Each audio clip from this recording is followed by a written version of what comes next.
ছাত্র জনতার অভ্যুত্থানের পর এক সপ্তাহ টানা উত্থান দেখা গিয়েছিল দেশের পুঁজিবাজারে, কিন্তু পরের সপ্তাহ থেকে উল্টো পথে হাঁটে পুঁজিবাজার, যার ধারাবাহিকতায় চলতি সপ্তাহে প্রথম 4 দিনেই সূচক হারায় প্রায় 300 পয়েন্ট।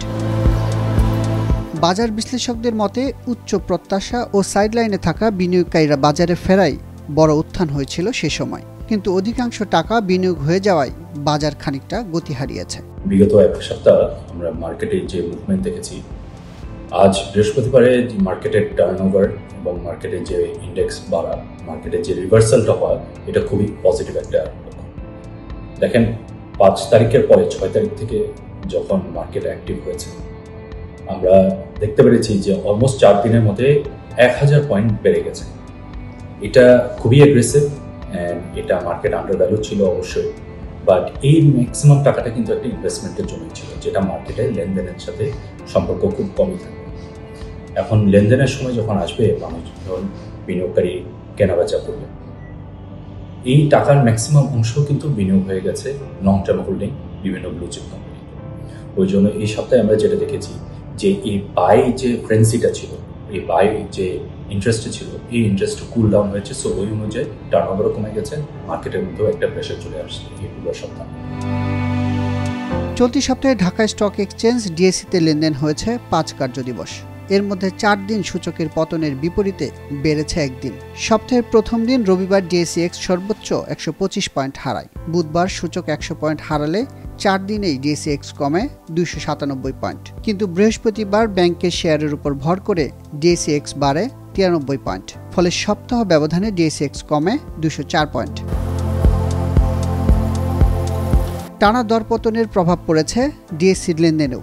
ফলে আগের সপ্তাহের তুলনায় চলতি সপ্তাহের লেনদেনের পরিমাণ নামে প্রায় অর্ধেকে। চলতি সপ্তাহে প্রথম দিন লেনদেন নেমেছিল 500 কোটি টাকার নিচে। পরের কার্যদিবসগুলোতে লেনদেন কিছুটা বাড়লেও 900 কোটি টাকার ঘরে পৌঁছতে পারেনি। ফলে সাপ্তাহিক দৈনিক গড় লেনদেন হয় 624 কোটি টাকা। গত 2 সপ্তাহ ধরে ব্লু চিপ কোম্পানিগুলোর লেনদেন ও দর বৃদ্ধিকে ইতিবাচক হিসেবে দেখছেন বাজার বিশ্লেষকরা।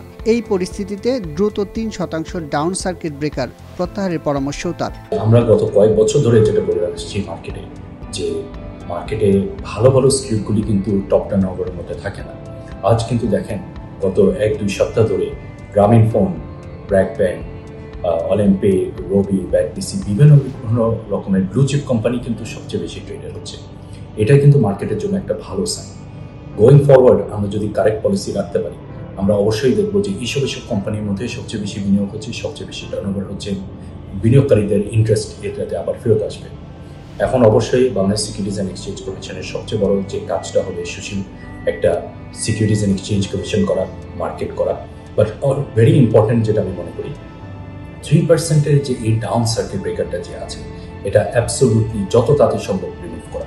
এটার কারণেই কিন্তু মার্কেটের যে একটা ন্যাচারাল ফ্লো থাকে, এই ফ্লোটা কিন্তু নষ্ট হয়ে যাচ্ছে। সো এই মার্কেট কোনো সময় কোনো রেস্ট্রিকশনে চলা উচিত না, রুলস বেস মার্কেট হওয়া উচিত, ফ্রি অ্যান্ড ফেয়ার মার্কেট হওয়া উচিত। আমি আশা করব বাংলাদেশ সিকিউরিটিজ অ্যান্ড এক্সচেঞ্জ কমিশনে যারা আছেন তারা এখন খুব শীঘ্রই এই ডিসিশনটা নেবেন, এটাকে রিমুভ করবেন, মার্কেটের গতিতে চলবে।